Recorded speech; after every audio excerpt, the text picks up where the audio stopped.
मोठी बातमी सध्या समोर येते। अभिनेत्री हुमा कुरेशीच्या चुलत भावाची हत्या करण्यात आली आहे। पार्किंगवरून हा सगळा वाद झाला होता। हल्लेखोरांनी हुमाच्या भावावर हल्ला केला।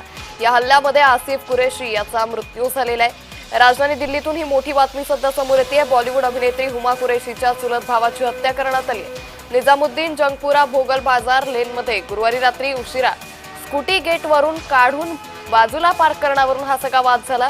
या वादात आरोपीने आसिफ कुरेशीवर हल्ला केला। यात गंभीर जखमी आसिफला रुग्णालयात नेण्यात आलं, मात्र तिथे डॉक्टरांनी त्याला मृत घोषित केलं।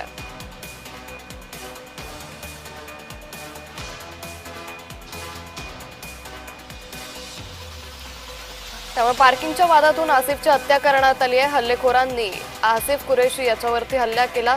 अतिशय किरकोळ कारणावरून म्हणजे स्कूटी बाजूला पार्क करण्यावरून हा सगळा वाद झाला होता आणि याच वादातून हल्लेखोरांनी हुमा कुरेशीच्या चुलत भावावरती हल्ला केला, ज्यामध्ये आसिफ कुरेशी याचा मृत्यू झालेला आहे। आता या सगळ्या प्रकरणी पुढील तपास सध्या पोलिसांकडून केला जातोय। निजामुद्दीन भागामध्ये हा सगळा प्रकार घडला आणि त्यानंतर सगळ्या देशात खळबळ माजली।